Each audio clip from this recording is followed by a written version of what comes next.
Hey, donc bonjour tout le monde. Donc dans la dernière vidéo, je vous avais un petit peu expliqué les fondamentaux des adresses IP. On avait vu la commande ifconfig donc et et on avait un système de coloration voilà qui nous permettait de récupérer les IP et de les colorier en rouge. Alors je vous ai un peu expliqué d'une manière générale comment fonctionnaient les adresses IP et comment récupérer une adresse IP. Maintenant, je vais vous donner un peu plus de détails donc. Et au fur et à mesure des vidéos, je vais vous donner de plus en plus de détails qui vont vous révéler de nouvelles choses. En tout cas, là, on va s'intéresser au masque, aussi appelé masque de sous-réseau. Alors, en fait, le masque, donc on va bien s'intéresser bien évidemment à WLAN, et ici vous avez un masque 255.255.255.0. Alors, en fait, le masque de sous-réseau, son objectif, c'est d'identifier dans une adresse IP la partie qui correspond au nom du réseau et la partie qui correspond au nom de l'hôte. En fait, lorsque vous avez une adresse IP de ce type-là, une partie de cette adresse IP est destinée à représenter le réseau et une autre partie est représentée pour identifier le numéro de l'hôte. Alors je vais m'expliquer dans un exemple. Euh, on va garder pour l'instant un masque très simple et le plus commun, c'est celui-là. 255.255.255.0. Alors, dans un masque, je vais prendre un exemple. Je vais récupérer ça. Et donc, dans un masque de sous-réseau, vous avez que des... Dans un masque de réseau simple, pour l'instant on va rester dans la simplicité, il n'y a que des 0 ou des 255. Et plus précisément, un certain nombre de 255, puis un certain nombre de 0 à la suite. C'est-à-dire que 0.0.255.255 n'est pas un masque valide. Pourquoi? Parce qu'il faut qu'il y ait des 255 d'abord, et ensuite des 0. Par exemple, le masque, celui-là, n'est pas valide non plus. Pourquoi? Parce qu'il y a une alternance de 255 et de 0. Ok? Donc ce n'est pas valide non plus. 255.0, pardon, .0.0.0, ceci est un masque valide. Et celui qu'on utilise le plus souvent dans les réseaux locaux, c'est celui-ci. 255, 255, 255, 0. Et c'est probablement celui que vous allez voir dans le vôtre, tout simplement. Donc ces deux-là ne sont pas valides, je les supprime. Voilà. Donc, et on parle bien évidemment de sous-réseau, car on suppose que ce réseau local que vous avez est relié à un autre réseau qui est plus grand, comme Internet par exemple. Votre réseau local, donc qui est situé chez vous, est donc un sous-réseau d'Internet. Donc, voilà. Donc on va retourner sur, comme je l'ai dit, le masque de sous-réseau le plus répandu pour un réseau local, 255.255.255.0. Et je vais vous expliquer un peu comment ça fonctionne. En fait, quand vous voyez un 255, ça veut dire que l'emplacement correspondant dans l'adresse IP identifie le réseau. Quand vous voyez un 0, c'est que l'emplacement correspondant dans l'adresse IP identifie l'hôte. Alors, je vais revenir sur cet exemple. On avait vu que notre adresse IP c'était 192.168.1.38.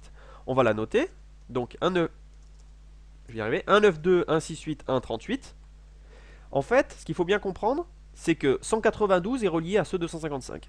168 est relié à ce 255. Ce 1 est relié au 255 et le 38 est relié au 0. Voilà. Donc vous avez une adresse IP et son masque. En fait, comme je vous ai expliqué tout à l'heure, les 255 disent tout simplement que 192 correspond au nom du réseau. Ici, vous voyez un autre 255, ça veut dire que 168 correspond également au nom du réseau. Ici, vous avez encore un 255, donc ça veut dire que 1 fait également partie du nom du réseau. Et ensuite, vous avez un 0, ce qui veut dire que c'est l'identifiant de l'hôte. Et donc ici, vous avez 38. Donc en fait, ça veut dire que 192.168.1, où les trois premiers nombres de l'adresse IP, représentent le nom du sous-réseau. D'accord? Et 38 correspond tout simplement à l'identifiant de la machine connectée au réseau. Et c'est très facile, c'est point 1 le routeur, point 2 la première machine à se connecter, point 3, etc. Par exemple. C'est bien évidemment un exemple. D'accord? Donc, et pourquoi c'est important d'identifier dans une adresse IP la partie qui est responsable pour le réseau et la partie qui est responsable pour l'hôte? Tout simplement parce qu'une machine ne peut pas communiquer directement, enfin, elle ne peut ne communiquer directement avec une autre que si ces deux machines sont sur le même sous-réseau.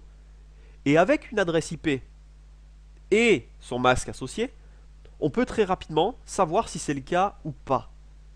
C'est-à-dire si le masque de sous-réseau est 255.255.255 réseau 0, pardon, une machine qui a l'adresse IP 87.106, donc on va changer l'adresse IP, on va supposer un réseau 87.106.1.56 par exemple,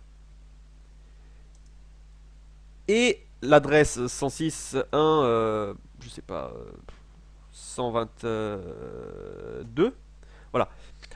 En utilisant ce masque de sous-réseau, vous comprenez bien que les deux machines que j'ai notées ici, les deux IP sont sur le même sous-réseau. D'accord?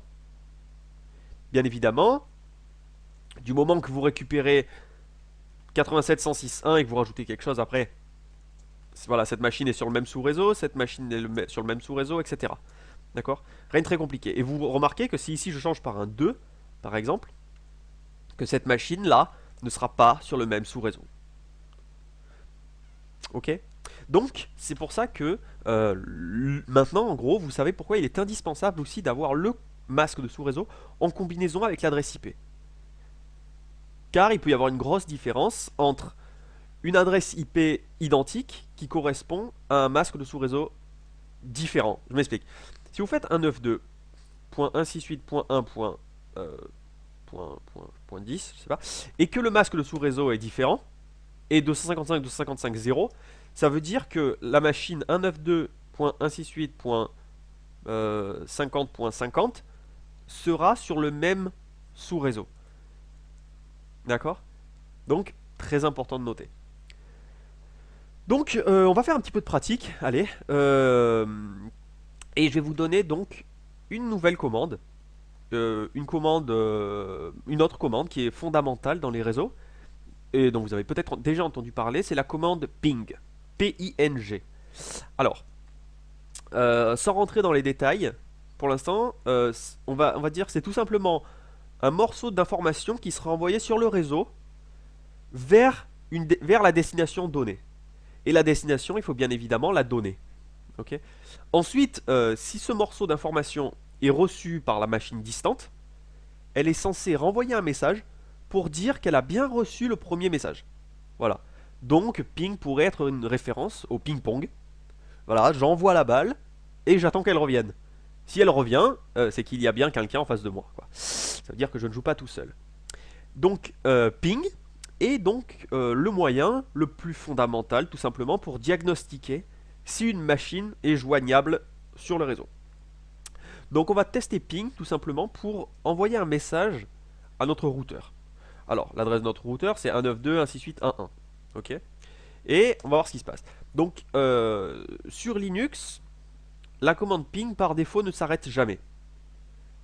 Donc vous pouvez l'arrêter manuellement avec un CTRL C, par exemple, ou donner à la commande ping un argument. Ici je vais mettre -C2 pour qu'il n'envoie que tout simplement que deux fois. Voilà. Il envoie une fois puis deux fois. Voilà. Alors le plus important dans un ping, c'est bien évidemment de voir s'il y a une réponse. Vous voyez 2 transmis, 2 reçus.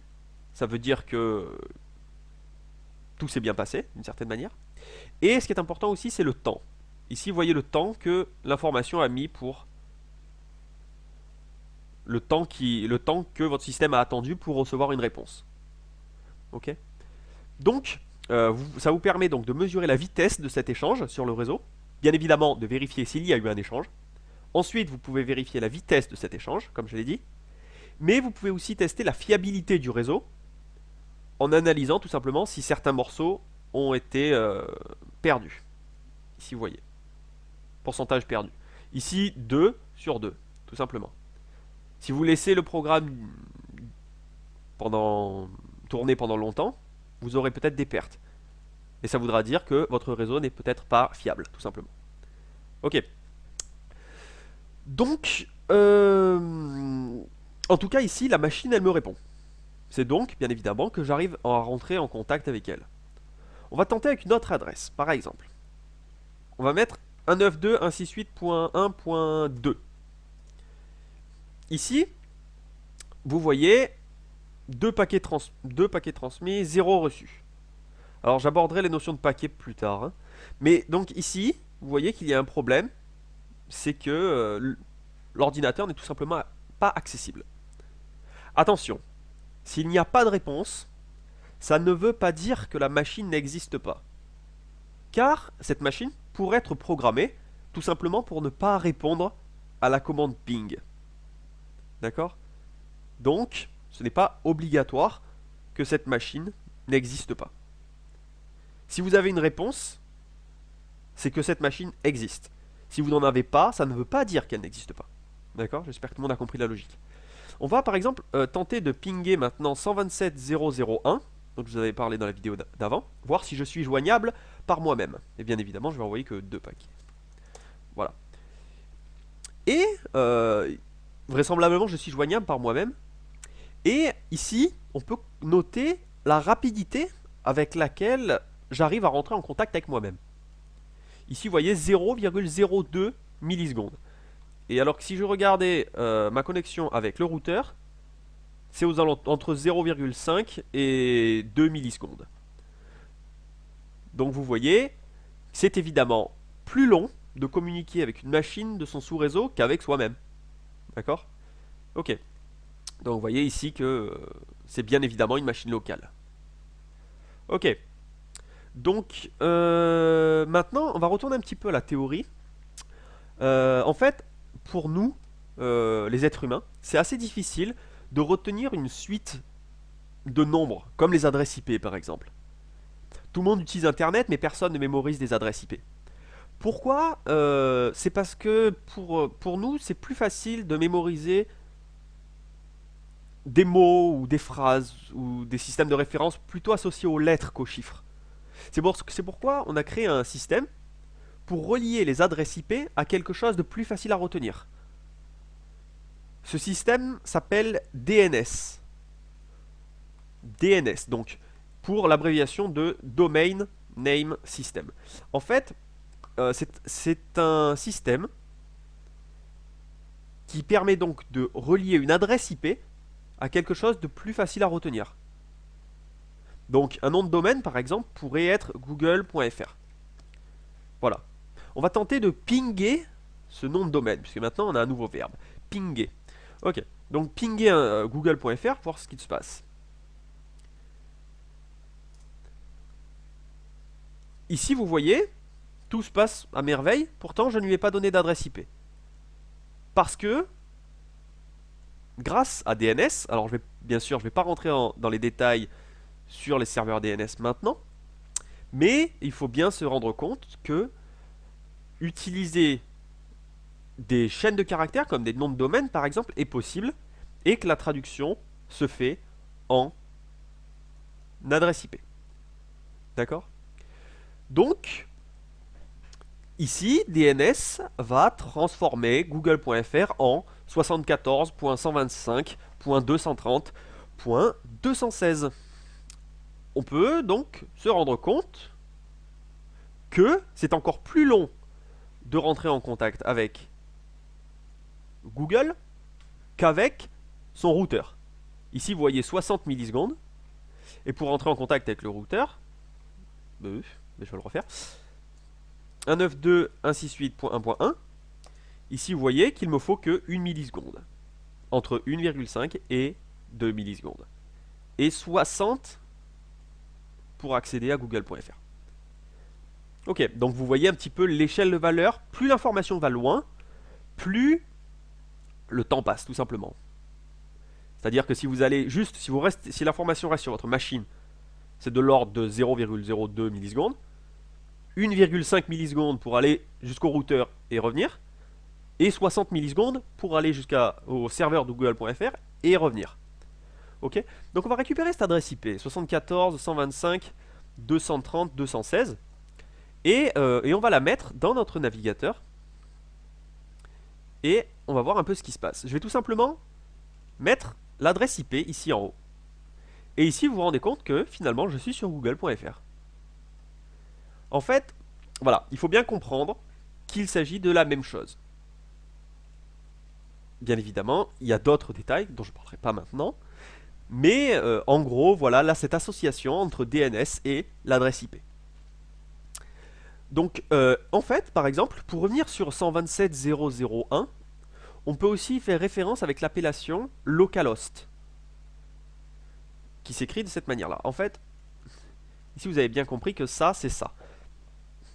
Et en fait, je vous ai dit que 127.0.0.1, ça, en fait, vous pouvez le remplacer par localhost. On va tester ça, localhost, et je vais faire un ping localhost. Et ici, vous voyez que c'est bien 127.0.0.1 et que le temps d'accès est infime. Voilà, donc vous pouvez utiliser localhost pour remplacer 127.0.0.1. Donc, ben voilà, c'était Björnulf. Donc, j'espère que ça vous a plu. Et je vous dis à très bientôt pour la suite. Allez, ciao.